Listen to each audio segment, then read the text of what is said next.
अमृत पर्व, संघर्ष, सेवा आणि संस्कारांची कर्तृत्वगाथा. अमृतराव शहाजीराव टेकाळे. प्रेरणादायी जीवन प्रवासाचा अमृत महोत्सव. 7 जानेवारी 1951. हा तो दिवस ज्या दिवशी एका संघर्षमय जीवन प्रवासाचा उदय झाला. उस्मानाबाद जिल्ह्यातील वाठवडा या छोट्याशा गावात एका सर्वसाधारण शेतकरी कुटुंबात अमृतरावांचा जन्म झाला. त्या काळातील ग्रामीण महाराष्ट्राची परिस्थिती अत्यंत बिकट होती. अंगावरचे कपडे अनेकदा फाटके असायचे आणि नवे कपडे घेण्याची ऐपत नसायची. एकच कपडा 8-8 दिवस वापरावा लागायचा. तो फाटला तरी शिवून सांधून पुन्हा अंगावर चढवला जायचा. आज काम नाही केलं तर उद्या 2 वेळचं पोटभर जेवण मिळेल का, ही भीती रोज डोळ्यांसमोर उभी राहायची. अशा अस्थिर आणि असहाय्य वातावरणात बप्पांचा जन्म झाला. बप्पांचे वडील शहाजीराव हे अत्यंत कष्टाळू होते. मात्र गरिबीच्या संघर्षातच नियतीने बप्पांच्या आयुष्यावर निर्दय आघात केला. ज्या वयात आईच्या कुशीत विसावा घ्यायचा असतो, आईच्या हातचा घास खायचा असतो, त्या कोवळ्या वयातच बप्पा आणि त्यांचे बंधू अण्णासाहेब व शिवाजीराव यांच्या डोक्यावरून मायेचं छत्र हरपलं आणि जगण्याचा खरा संघर्ष सुरू झाला. माय माऊली गेली, सोडून गेली घर, कोसळला दुःखाचा डोंगरावर डोंगर. मायेविन वाढली ही लेकरं, सोसत ऊन वारा, कष्टाच्या वाटेवरती शोधू लागली ती आसरा. अशा खडतर परिस्थितीतही बप्पांनी कधी हार मानली नाही. आई देहाने हरपली होती, पण वडील कैलासवासी शहाजीराव, आजोबा कैलासवासी विश्वनाथ, आजी कैलासवासी पारुबाई आणि कुटुंबातील चुलते चुलत्यांच्या मायेमध्ये त्यांनी आईचं रूप पाहिलं. देहरूपी आई सोबत नसली तरी तिच्या आशीर्वादाने आणि गर्भात दिलेल्या संस्कारांच्या शिदोरीवर बप्पा खंबीरपणे उभे राहिले. लहानाचे मोठे होत असताना बप्पांनी आपले प्राथमिक शिक्षण वाठवडा येथील जिल्हा परिषद शाळेत पूर्ण केले. पहिलीत प्रवेश घेताच त्यांच्या डोळ्यात कुतूहल चमकू लागलं. गावाकडच्या मातीत खेळताना, निसर्ग न्याहाळताना त्यांच्या अंतर्मनातला सुप्त कलाकार नकळत जन्माला येत होता. पहिलीची ती पाटी आणि मातीचा तो गंध, निसर्गाच्या रंगांशी जोडला मनाचा बंध. वेली, पाने, फुले पाहून मनी दाटे ओढ. चित्रकलेचा छंद लागला, मातीहूनही गोड. 60च्या दशकात शिक्षण पूर्ण करणे ही मोठी कौटुंबिक जबाबदारी होती. तरीही बप्पा प्रचंड चिकाटीने शिकत होते. मात्र 1969च्या सुमारास 10वीच्या अत्यंत महत्त्वाच्या टप्प्यावर आर्थिक अडचणींचं आभाळ कोसळलं. घरची परिस्थिती इतकी हलाखीची झाली की 10वीचा परीक्षा फॉर्म भरण्यासाठी लागणारे पैसेही जमू शकले नाहीत. एका बाजूला शिक्षणाची प्रचंड आस, डोळ्यांत हजारो स्वप्न आणि दुसऱ्या बाजूला परिस्थितीने दिलेली रिकामी झोळी. शिक्षणाचं स्वप्न होतं डोळ्यांत साचलेलं. गरिबीच्या पायी सारं मध्येच अडकलं. 10वीचा तो फॉर्म सुटला, वर्षही ते गेलं. नशिबानं हे कसं क्रूर डाव मांडलं. अखेर परिस्थितीच्या या कठीण परीक्षेमुळे 10वीचा फॉर्म भरता आला नाही आणि बप्पांचं एक मौल्यवान वर्ष वाया गेलं. एका हुशार विद्यार्थ्यासाठी हे दुःख डोंगरा एवढं होतं. शिक्षण सुटल्यानंतर बप्पांना पूर्ण वेळ शेतात राबावं लागलं. हा त्यांच्या आयुष्यातील सर्वांत कठीण काळ होता. दिवसभर रानात कष्ट, गुरेढोरे राखणं आणि अपार शारीरिक श्रम हेच त्यांचं रोजचं जगणं बनलं. मनात शिक्षणाची आस होती, पण हातात खुरपं आणि नांगर होता. मातृत्व हरपलेलं, गरिबीचे चटके आणि भविष्याची चिंता, या त्रिकोणात बप्पांचं आयुष्य अडकलं होतं. वही पुस्तकं सुटली आणि हाती आला नांगर. कष्टाचा उभा राहिला आभाळा एवढा डोंगर. गुरेढोरे राखताना मन चित्रात गुंतलं. अनवाणी पायांनी बप्पा कष्टाच्या वाटेवर चाललं. अशा नकोशा वाटणाऱ्या जीवनातही चित्रकलेची ओढच त्यांना जिवंत ठेवत होती. संकटांची मालिका सुरू असतानाही त्यांनी आपल्या कलेची ज्योत कधीही विझू दिली नाही. अनेक आल्या व्याधी, अनेक आल्या बाधा, तरी सुटली नाही कधी चित्रकलेची बाधा. निराशेचा काळोख दाटलेला असताना भाग्योदयाचा किरण धाकटे बंधू शिवाजीराव, नाना यांच्या रूपाने उजळून आला. मोठे बंधू अण्णासाहेबांनी बप्पांमधील सुप्त कलागुण ओळखले होते. एके दिवशी आदरणीय शिक्षक विठोबा कुंभार सरांना चहापानासाठी घरी बोलावलं. गप्पांच्या ओघात मोठे बंधू अण्णासाहेबांनी एक महत्त्वाचा प्रश्न विचारला. सर, बप्पांची चित्रकला खूप सुरेख आहे. त्यांना या क्षेत्रात शिक्षक होता येईल का? कुंभार सरांनी बप्पांची चित्र पाहिली आणि त्या क्षणीच त्यांच्यातील हिरा ओळखला. त्यांनी बप्पांना नांदेडच्या अभिनव चित्रशाळेचा मार्ग दाखवला. कुंभार सरांनी पाहिली ती कला, अंधाऱ्या जीवनाला मिळाला मार्ग नवा. बापूंनी प्रश्न विचारला. भाग्य उजाडलं सगळं, कलेच्या वाटेवरती पाऊल पडलं पहिलं. घरची परिस्थिती बेताचीच होती, पण मनात जिद्दीचं आभाळ होतं. बाप्पा नांदेडला गेले आणि तिथे 2 वर्षांचा आर्ट टीचर डिप्लोमा पूर्ण केला. वसतिगृहातील ते दिवस अत्यंत कठीण होते. अनेकदा पोटाला चिमटा देत रंग आणि ब्रशची व्यवस्था करावी लागायची. भूक विसरून ते तासनतास चित्रकलेत रमून जायचे. संघर्षाच्या या भट्टीत बाप्पांचं व्यक्तिमत्व तावून सुलाखून निघालं. पोटाला चिमटा देऊन कलेची साधना केली. रंगांच्या दुनियेत स्वप्न त्यांची फुलली. नांदेडच्या त्या दिवसांनी कष्टाची दिली जाण चित्रकलेनं वाढवली आयुष्याची शान. आर्ट टीचर डिप्लोमा पूर्ण झाला आणि 1973 सालचा तो सुवर्णक्षण उजाडला, जेव्हा बाप्पांची नेमणूक अंबाजोगाईच्या ऐतिहासिक योगेश्वरी नूतन विद्यालयात कला शिक्षक म्हणून झाली. त्या काळी अवघा 300 रुपये महिना पगार होता, पण तरीही बाप्पांचा आनंद गगनात मावेनासा झाला होता. कारण हा पगार केवळ उदरनिर्वाहाचं साधन नव्हतं, तो त्यांच्या कष्टाला, संघर्षाला आणि जिद्दीला नियतीनं दिलेली पोचपावती होती. योगेश्वरीच्या शाळेमध्ये रुजू झाले बाप्पा. 300 रुपयांच्या पगाराने उघडला कष्टांचा कप्पा. कला शिक्षक होऊन त्यांनी ज्ञानाचा दीप लावला. अंबाजोगाईच्या मातीमध्ये नवा इतिहास पावला. बाप्पांचा चित्रकलेचा तास म्हणजे केवळ रेषांचा खेळ नसे, तो खऱ्या अर्थाने संस्कारांचा वर्ग असे. कधी ते विद्यार्थ्यांना छत्रपती शिवरायांच्या पराक्रमाचा इतिहास सांगत, तर कधी मातीशी जोडलेल्या शेतकऱ्याच्या व्यथा चित्रांच्या माध्यमातून मांडायला शिकवत. त्यांनी साकारलेली शिवरायांची सिंहासनारूढ तैलचित्र पाहिली की आजही असं वाटतं, महाराज जणू आता बोलू लागतील. कुंचल्यातून साकारला इतिहास थोर राजाचा, रंगातून मांडला त्यांनी अभिमान या मातीचा. केवळ चित्र नाही काढली, घडवल्या त्यांनी पिढ्या.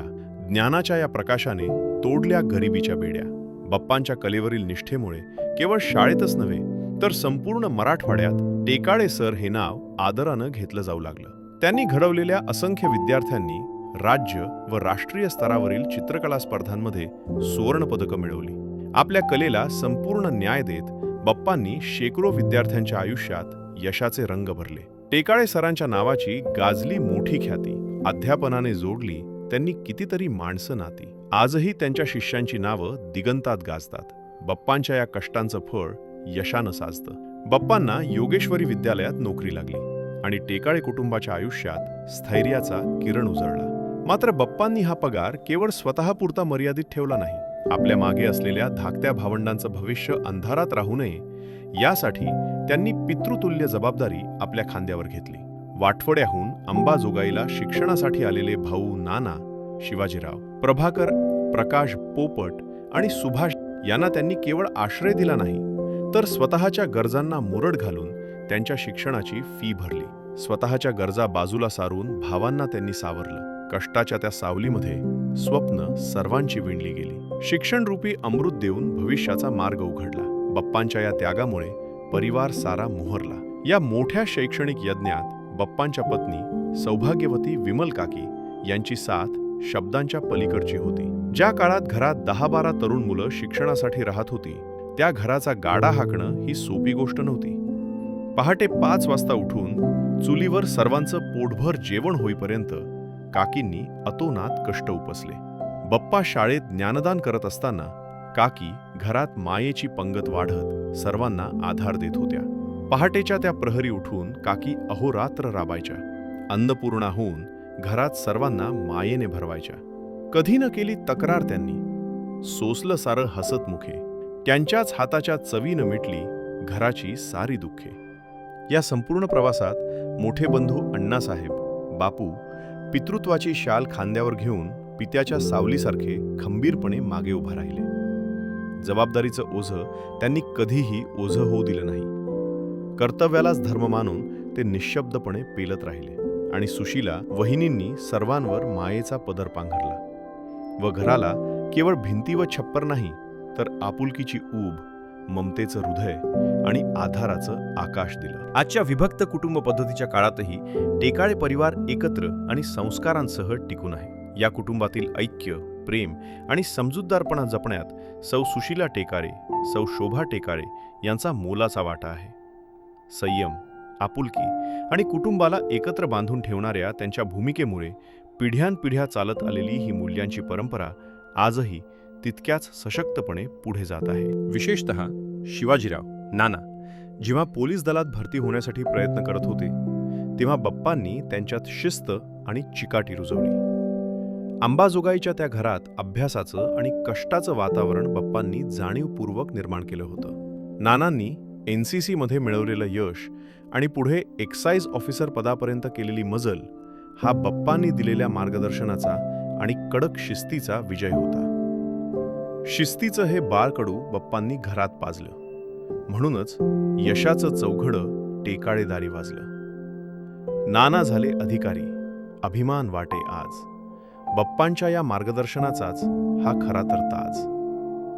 बाप्पांनी केवळ भावांच्या प्रगतीकडेच लक्ष दिलं असं नाही. आपल्या मुली डॉक्टर विद्या, प्राध्यापिका ज्योती, तसेच कोमल, गुणमाला, पपिता, शीला आणि लाखा यांनाही त्यांनी उच्च शिक्षण देऊन सक्षम केलं. मुलगा मुलगी भेदभाव नको हा उदात्त विचार बाप्पांनी त्या काळात केवळ बोलून दाखवला नाही, तर प्रत्यक्ष कृतीतून समाजासमोर एक आदर्श उभा केला.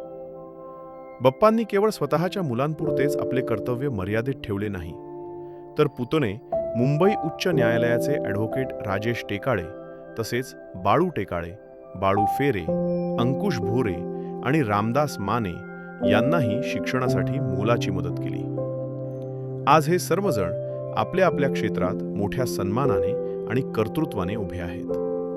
आपल्या मार्गदर्शनाखाली कष्टातून आणि संस्कारातून घडलेला हा सुसंस्कृत परिवार पाहताना बाप्पांचे डोळे आजही कृतज्ञतेने आणि समाधानाने पाणावतात. बाप्पांच्या आयुष्यातील एक देदीप्यमान पर्व म्हणजे मराठा आरक्षणाची चळवळ. बाप्पा केवळ शाळेपुरते मर्यादित राहिले नाहीत. आदरणीय अण्णासाहेब पाटील यांच्या विचारांनी बाप्पांचे रक्त सळसळू लागले. समाजातील आर्थिकदृष्ट्या दुर्बल घटकांना न्याय मिळावा या ध्यासाने त्यांनी अखिल भारतीय मराठा महासंघाच्या चळवळीत उडी घेतली. अण्णासाहेबांच्या दुर्दैवी निधनानंतर ही चळवळ पोरकी होऊ नये म्हणून बाप्पांनी अंबाजोगाईत मराठा महासंघाची मुहूर्तमेढ रोवली आणि त्या काळी तळागाळातील मराठा तरुणांच्या मनात स्वाभिमानाची ठिणगी चेतवली. समाजातील पीडित तरुणांना न्याय मिळवून देण्यासाठी बाप्पांनी स्वतःला पूर्णपणे झोकून दिले. त्यावेळी सचिव असणारे ॲडव्होकेट शशिकांत पवार अध्यक्षपदी निवडून आल्यानंतर बाप्पांनी अंबाजोगाईत त्यांची ऐतिहासिक मिरवणूक काढली. या एका घटनेमुळे मराठा महासंघाला नवसंजीवनी मिळाली आणि चळवळीला ऊर्जित अवस्था प्राप्त झाली. या प्रवासात बाप्पांना अनेक निष्ठावान सहकाऱ्यांची भक्कम साथ लाभली. पुढे सर्वांच्या अथक परिश्रमातून विनायक मेटे यांच्यासारखे नेतृत्व पुढे आले. भाजप शिवसेना युती सरकार आल्यानंतर मेटे यांना आमदारकी मिळवून देण्यात या निष्ठावान कार्यकर्त्यांचा मोठा वाटा होता. बाप्पांचे सामाजिक कार्य केवळ आरक्षणापुरते मर्यादित नव्हते. त्यांनी समाजातील जुनाट आणि अनिष्ट प्रथांना सुरुंग लावला. विधवा पुनर्विवाहासाठी धाडसी पुढाकार घेतला आणि अनेक महिलांच्या अंधारमय जीवनात सुखाची पालवी फुलवली. मराठा वधूवर सूचक मेळाव्यांच्या माध्यमातून शेकडो विवाह जुळवून त्यांनी गरीब कुटुंबांचे संसार सावरले. समाजासाठी जगलेले, समाजासाठी झटलेले आणि समाजासाठीच स्वतःला वाहून घेतलेले हे बाप्पांचे जीवन आजही प्रत्येक पिढीसाठी एक दीपस्तंभ ठरते आहे. बाप्पांच्या सामाजिक विचारांचा एक खरा सुवर्ण कळस म्हणजे शिवजागर प्रतिष्ठान. समाजात आपण नेहमी पाहतो, एखाद्या पुरुषाच्या यशाचा उदो होतो, पण त्या यशाचा पाया रचणाऱ्या मातेचे नाव मात्र पडद्याआडच राहते. जर राजमाता जिजाऊंनी शिवबांना घडवले नसते तर स्वराज्य उभे राहिले असते का? हा प्रश्न केंद्रस्थानी ठेवून बाप्पांनी आपल्या सवंगड्यांना एकत्र केले काय? Nagorao Lomte, Dajisaheb Lomte, doctor Sudhir Deshmukh, RP Chavan, Ramrao Sarvade, JD Thorat, doctor Madhav Jadhav, advocate Santosh Pawar, सौ ज्योती शिंदे, श्रीरंग चौधरी, गजानन लोमटे, अनंत अडसूर आणि परमेश्वर अशा असंख्य निष्ठावान सहकाऱ्यांच्या खंबीर सोबतीनं त्यांनी महाराष्ट्रात प्रथमच मासाहेब जिजाऊ पुरस्कार सुरू केला. मातृशक्तीचा सन्मान करणारा हा उपक्रम आज अंबाजोगाईच्या सांस्कृतिक आणि सामाजिक चळवळीचा अविभाज्य भाग बनला आहे. शुद्ध बीजापोटी फळे रसाळ गोमटी. जसं बीज शुद्ध असेल तरच फळ रसाळ मिळतं, तसंच जर माता संस्कारक्षम असेल तरच राष्ट्र घडवणारी पिढी तयार होते.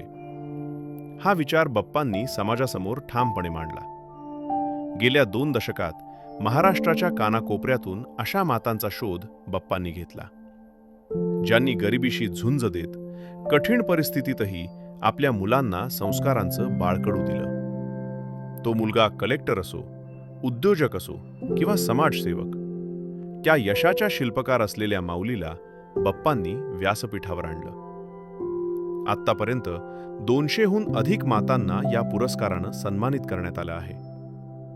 जेव्हा एखादी कष्टकरी माता हा पुरस्कार स्वीकारते तेव्हा बाप्पांना त्यात साक्षात मासाहेब जिजाऊंचं दर्शन घडतं. बाप्पांच्या या निस्वार्थ कार्याची दखल rotary club of Ambajogai Yogeshwari यांनी घेतली आणि त्यांना रोटरी भूषण पुरस्कारानं गौरवण्यात आलं. हा सन्मान म्हणजे त्यांच्या समाज जागृतीच्या प्रवासातील मानाचा तुरा आहे. संत ज्ञानेश्वर महाराजांच्या या ओळी बाप्पांच्या कार्यावर तंतोतंत बसतात. किंबहुना तुमचे केले धर्मू धरुनी विश्व चाले.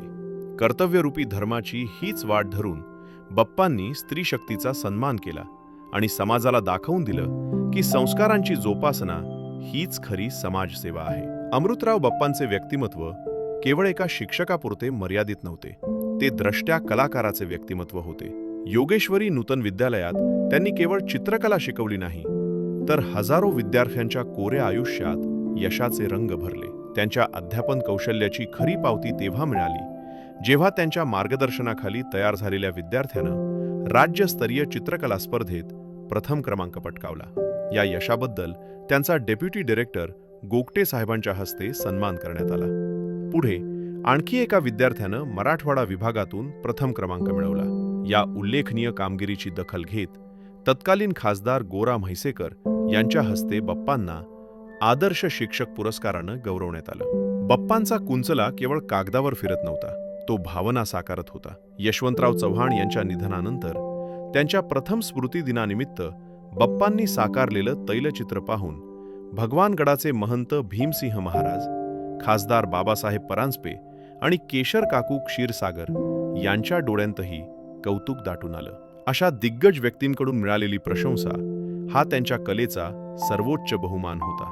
कळा ज्यापाशी तोची मानवाचा मानसी. बाप्पांनी कलेचा वापर प्रदर्शनासाठी नाही तर समाजाच्या अस्मितेसाठी केला. शिवजयंती असो वा गणेशोत्सव, त्यांच्या कल्पकतेतून साकारलेले जिवंत देखावे अंबाजोगाईच्या सांस्कृतिक वैभवात नवा श्वास फुंकत. जीवनाच्या उत्तरार्धात जेव्हा बहुतांश लोक निवृत्तीचा विचार करतात तेव्हा बाप्पांनी स्वस्थ न बसता गावाकडील मारडान असणारी पडीक जमीन ओलिताखाली आणली व पुढे परिश्रम आणि सेवाभावाच्या बळावर समाजसेवेचा ध्यास घेतला. एक नवे सेवा पर्व सुरू करण्याचा दृढ संकल्प केला. 10 ऑक्टोबर 2002 रोजी ट्रस्टच्या अध्यक्षा सौ सुशीला टेकाळे, ज्येष्ठ बंधू श्री अण्णासाहेब बापू, धाकटे बंधू साई भक्त श्री शिवाजीराव नाना आणि पुतणे ॲडव्होकेट राजेश यांच्या सोबतीने त्यांनी श्री दत्त साई मंदिर ट्रस्टची स्थापना केली. हे मंदिर केवळ श्रद्धेचे केंद्र न राहता दीनदुबळ्यांच्या सेवेचे खरे मुख्यालय बनले. या ट्रस्टच्या माध्यमातून बाप्पांनी केवळ मंदिर नव्हे तर माणुसकीची अनेक मंदिरे उभी केली. आरोग्य सेवा, ग्रामीण भागातील गरजूंसाठी मोफत आरोग्य शिबिरे व औषधोपचार.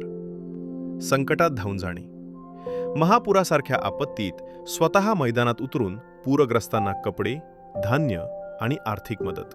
वंचितांची दिवाळी, पारधी समाजातील कुटुंबांसोबत दिवाळी साजरी करून फराळ व कपडे वाटप. साने गुरुजींच्या विचारांना प्रत्यक्ष कृतीत उतरवले. राष्ट्रसंत तुकडोजी महाराज म्हणतात, हे विश्वची माझे घर, ऐसी मती जयाची स्थिर.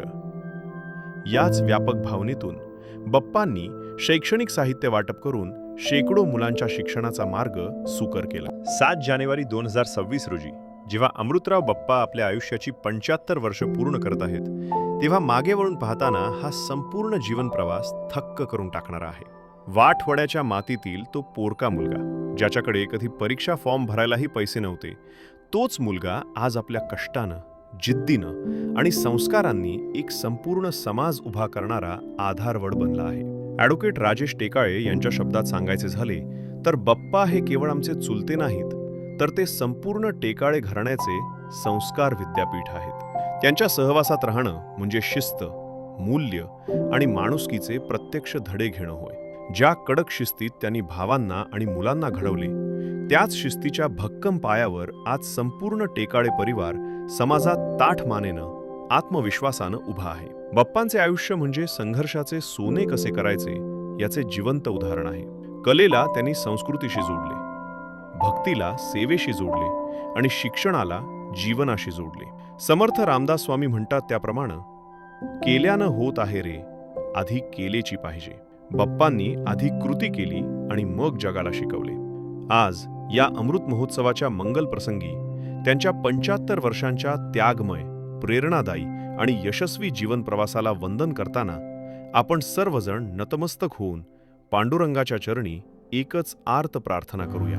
ज्यांनी आपल्या माणुसकीच्या स्पर्शानं असंख्य आयुष्य उजळली, ज्यांनी शुद्ध बीजापोटी फळे रसाळ गोमटी या उक्तीप्रमाणे माऊलींच्या अपार कष्टांचा आणि संस्कारांचा सन्मान केला, अशा या वात्सल्याची मूर्ती असलेल्या अमृतमयी व्यक्तिमत्वाला दीर्घायुष्य लाभो. बप्पांचा हा कर्तृत्वाचा वटवृक्ष असाच बहरत राहावा आणि त्यांच्या जीवनाची 100 पाहण्याचे भाग्य आम्हा सर्वांना याची देही, याची डोळा लाभो. हीच प्रार्थना कुलस्वामिनी आई जगदंबा, सृष्टीचा मालक विठ्ठल रखुमाई आणि ईश्वर चरणी मनोभावे अर्पण करतो. आदरणीय अमृतराव शहाजीराव टेकाळे, आपणास 75व्या अमृत महोत्सवाच्या हार्दिक अनंत शुभेच्छा.